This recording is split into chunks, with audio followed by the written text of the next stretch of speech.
Hey everyone, I've got something that might be a little bit of a rant today.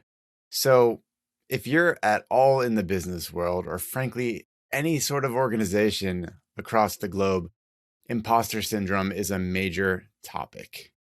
And I'm kind of tired of it. It's because of how we characterize it. So, let me lay out a few things on how I think about imposter syndrome and then also some tactics that you can use to actually deal with it.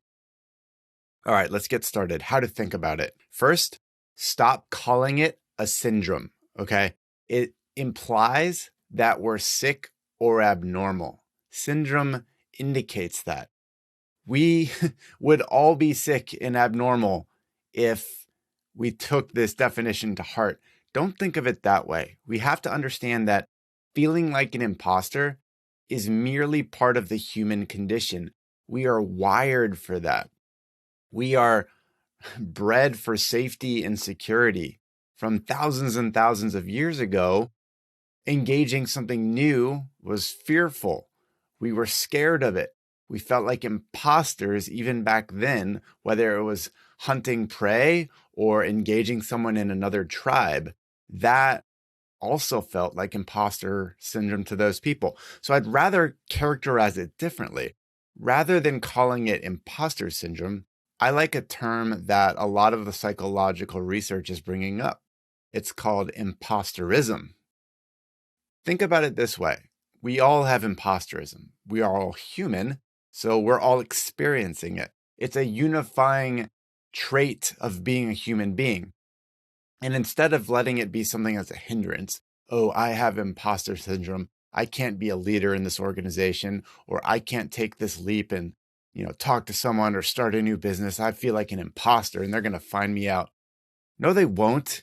Look at imposter syndrome as a good thing, because when you know what your life priorities are, you understand that when you feel like an imposter and you're leaning into one of those priorities, whether it's starting a business, making a connection with someone that can open new doors for you, giving a scary presentation, all of those things make you feel like an imposter. But if that activity is aligned to your priorities in life, then you know it's worthy. So let's let imposterism signal a worthy challenge in our lives. It's a good thing. For me, I've trained my mindset to actually think about imposterism as a good thing, because if I'm sensing it, then I'm likely leaning into something where I'm going to grow. I'm going to be better. I'll unlock doors in my life. Think of it that way. So lean into those opportunities as you have them for imposterism. Let them enable your growth. Let me make this final point on how to think about imposterism before we talk about some tactics for dealing with it. And that is, no one's thinking about you. No one is thinking that you're an imposter. You know why? Because we're all thinking of ourselves.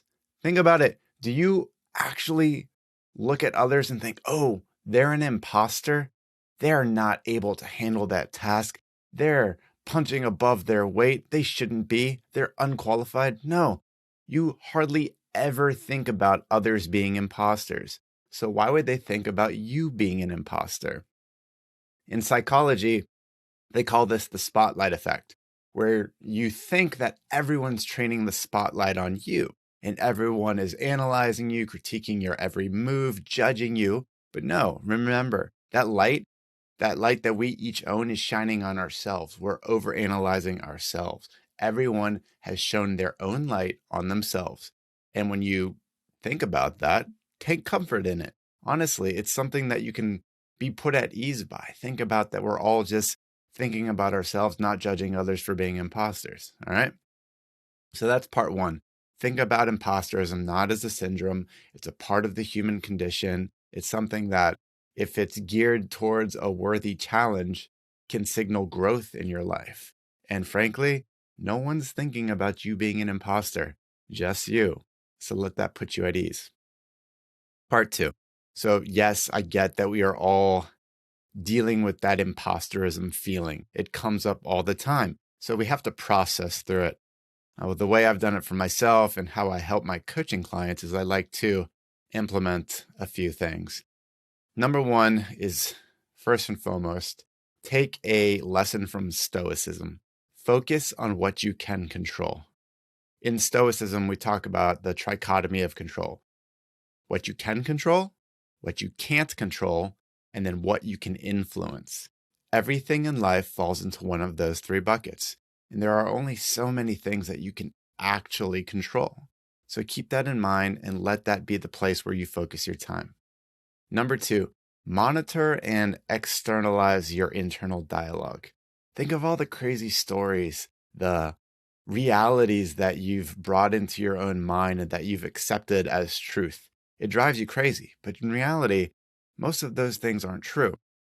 And the way we process it is externalizing it, whether it's putting in a journal or talking to someone, or heck, even talking to yourself in a mirror. Take those thoughts that are going through your brain when you feel like an imposter and externalize them. It'll immediately put you at ease.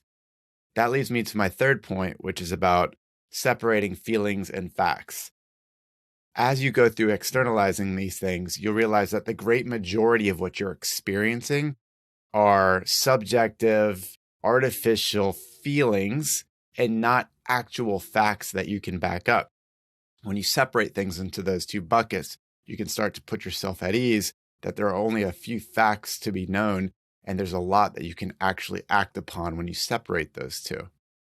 Number four, as Dan Sullivan and Benjamin Hardy talk about in one of their latest books, focus on the gain, not the gap. The gain is always looking at what improvements you've made, your baby steps forward, even if it was getting up in front of the room to have that presentation. And that took courage and you fumbled through, but your gain was that you made it in front of the room and took a shot. Not the gap of how good you are against some other standard. Just keep looking at those gains. Train your mind to think about gains, not gaps. Because when you live in the gain and not the gap, that's how you build confidence. That's how you break imposterism. Number five, celebrate your successes. This is something that we just do not do enough. In reality, we have so many little wins that we get throughout our days. Call them atomic victories, for example, invoking James Clear. But the idea is that every time you train your brain to celebrate your little victories, even if it's the smallest success, your brain goes, oh, I'm good at something. I can take that in. I'll keep running with it. I'm not so much an imposter. I'm capable. So celebrate. Number six, let go of perfectionism. It's stupid. You know it is. But the more that you can say, I'm going to hit an 80% on my high bar, that's good. You're never going to get to 100%, especially if you're perfectionist minded. You're always going to have this high bar, but you'll never quite be done. So get comfortable with 80% on whatever it is, whether it's having a great meeting, whether it's building a great deliverable, a report, having an awesome conversation. Get 80% good, and then go on to the next thing and the next thing. Last couple here. Number seven, cultivate self-compassion. This is huge. When you learn to love yourself and be easy and kind on yourself for your stumbles and knowing that I'm always a work in progress, I'm always growing, that's huge. That helps you make your way through imposterism. It helps you gain the courage to tackle those fears. You don't have to be perfect, and you should be kind to yourself and surround yourself with people that are compassionate and lift you up. And lastly, for imposterism, number 8, just accept it, and most importantly, anticipate it. Every single morning when I start my day, I like to journal about the adversity that I'll likely face. Sometimes it's the feeling of being an imposter. Sometimes it's just that I'll have a tough conversation. But the more that I can anticipate the adversity, the feelings of imposterism, then it starts to subside. Then I get to feel it less in the moment because I thought about it, I visualized it, I kind of dealt with it. So anticipate it, accept it, and then should that feeling creep up during the course of the day, it's all good. You anticipated it, your brain reduced the pain. So there you have it. Those are my 8 suggestions on how to deal with it. Before that, we talked about converting the idea of imposter syndrome to imposterism, because it's something we all face as humans. I hope this helped you today. We'll chat soon.